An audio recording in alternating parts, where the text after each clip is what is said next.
Es un gusto en saludarte como siempre. En esta nueva oportunidad te voy a brindar un video en la que juntos vamos a recordar cómo calcular el dominio de una función de varias variables.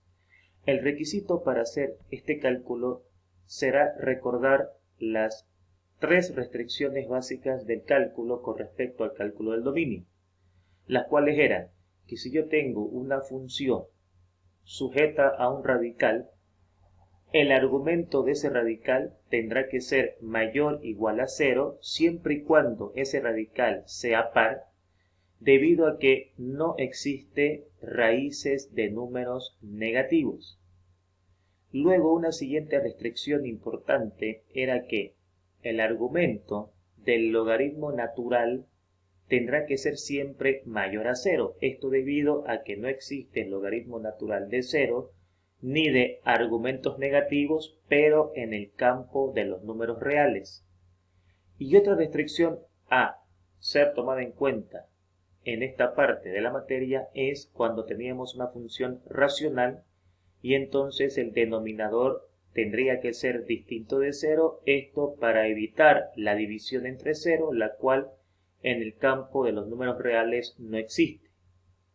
Bajo ese recordatorio de esas restricciones, vamos a basar la explicación de este video. Por lo tanto, en el ejemplo número 1 dice hallar el dominio de la siguiente función, f de xy igual a x más y más 2. Lo primero que debo decirte es que si a ti te preguntan una función en donde no existe ninguna de esas tres restricciones básicas que mencioné, las cuales son un radical de carácter par, un logaritmo natural o un denominador, directamente podemos decir de que el dominio de esa función es todos los reales. En este caso, como estamos trabajando con dos variables, vamos a tener que hablar de pares ordenados. Por lo tanto, recordemos que un par ordenado es una expresión que se compone con un valor para x y un valor para y. Lo que quiere decir de que al no tener esta función ninguna de las restricciones mencionadas, significa de que a la variable x voy a poder asignarle el valor que yo desee en el conjunto numérico de los reales y lo mismo a la variable y. Y es por eso de que el dominio de esta función va a ser para todo xy, tal que xy pertenece a los reales. O sea, esto quiere decir que yo estoy autorizado a darle a la variable x cualquier valor numérico del conjunto de los reales y a darle a la variable y cualquier valor numérico del conjunto de los reales, que cuando yo haga eso no tendré ningún problema en obtener el valor de z. Cuando vamos a la pregunta 2, que sigue siendo la misma, hallar el dominio de la siguiente función, nos volvemos a topar que en esta función no se encuentra un radical, no se encuentra un logaritmo natural, ni tampoco se encuentra un denominador. Entonces eso ya me da la señal de que esta función va a tener como dominio todos los pares ordenados, ¿no?, que le pertenezcan a los números reales. ¿Eso qué quiere decir? Que a la variable x voy a poder asignarle el valor que yo desee y a la variable y voy a poder asignarle el valor que yo desee, que cuando haga eso voy a obtener un resultado para z. Y es por eso de que el dominio de esta función va a ser para todos los pares ordenados x, y que pertenezcan a los números reales. Es decir, la x puede ser cualquier valor numérico, la y puede ser cualquier valor numérico dentro del conjunto de los números reales.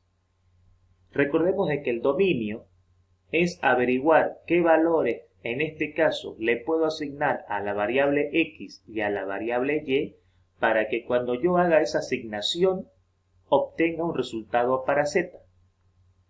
Cuando voy a el tercer ejercicio, hallar el dominio de la siguiente función. F de xy es igual a 2x al cubo menos 3y al cuadrado más x menos y.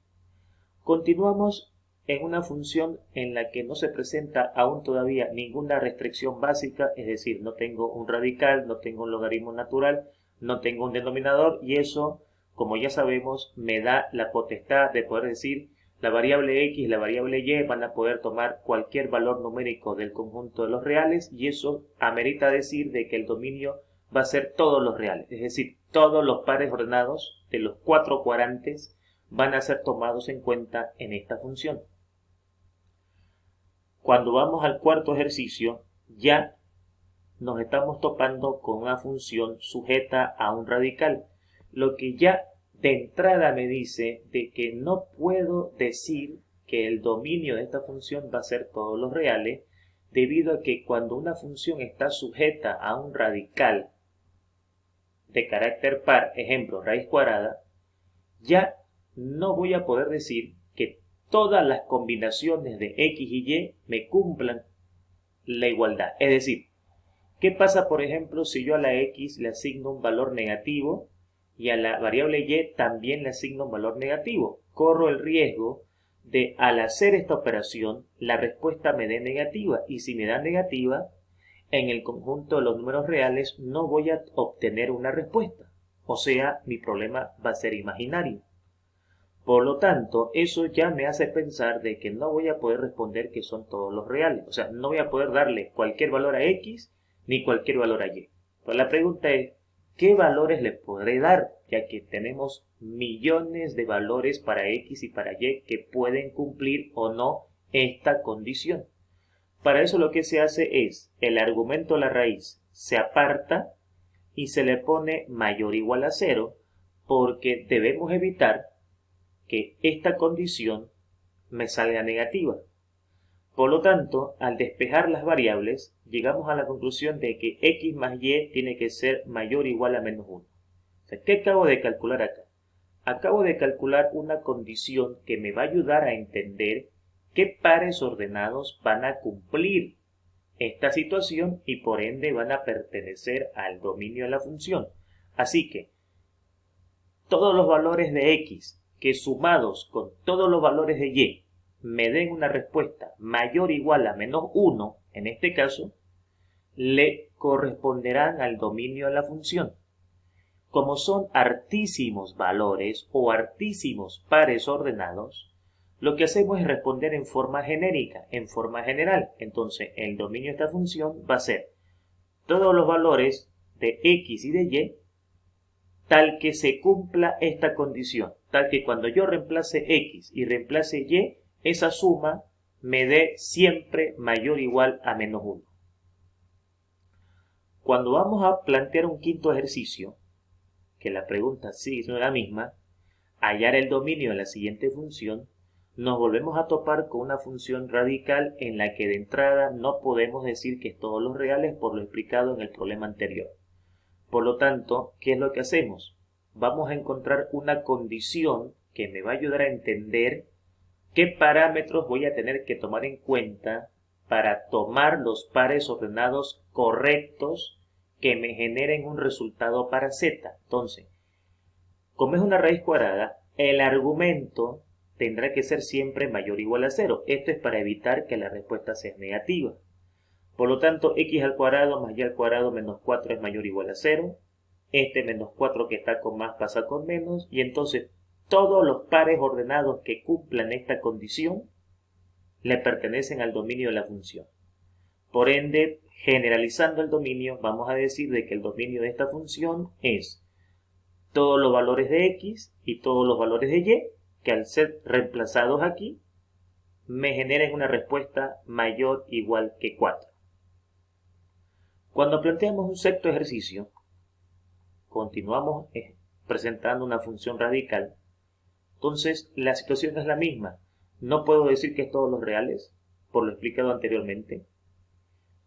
El argumento lo apartamos y le ponemos mayor o igual a 0 para evitar que la respuesta sea negativa, es decir, para evitar que sea una respuesta imaginaria en el conjunto de los números reales. Y de acá, si nosotros despejamos las variables, este que está con menos pasa con más, entonces en esta situación, en esta función, el dominio de esta función va a ser todos los pares ordenados que al ser reemplazados aquí y aquí, me saquen una respuesta mayor o igual a 16. Entonces, cualquier valor de x y cualquier valor de y que yo coloque en su respectivo lugar y al hacer las operaciones pertinentes me saquen una respuesta mayor o igual a 16, van a ser parte del dominio. En caso contrario, no serán parte del dominio. Como hay oportunidad de que algunos sí pertenezcan y otros no, ahí encuentro otra forma de mostrarte de que no puedo decir que son todos, porque van a haber excepciones que no van a cumplir la condición. Cuando planteamos otro ejercicio, un séptimo ejercicio, ya estamos presentando una función sujeta a un logaritmo natural.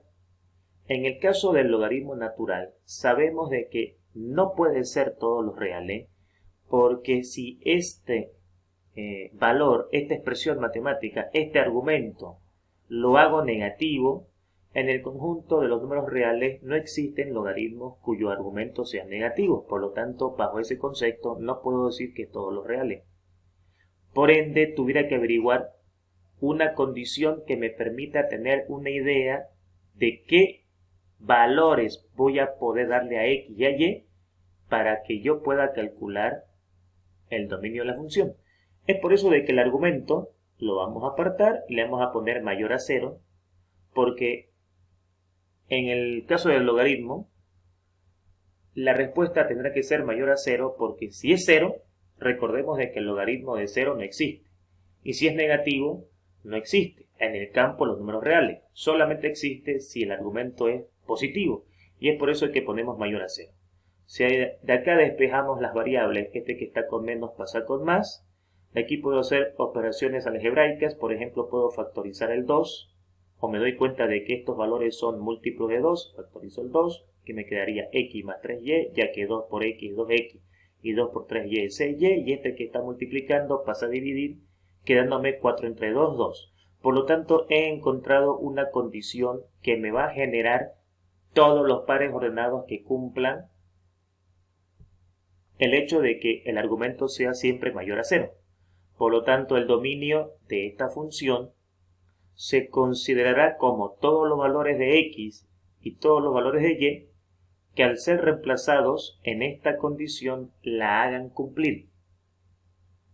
Bien, damas y caballeros, en esta parte, a continuación, les dejo la parte práctica para que ustedes practiquen lo aprendido en este video, en esta clase número 1, en donde seguramente con lo explicado van a poder ser capaces de calcular estos 10 ejercicios, en donde vamos a querer que ustedes calculen el dominio de cada uno de ellos.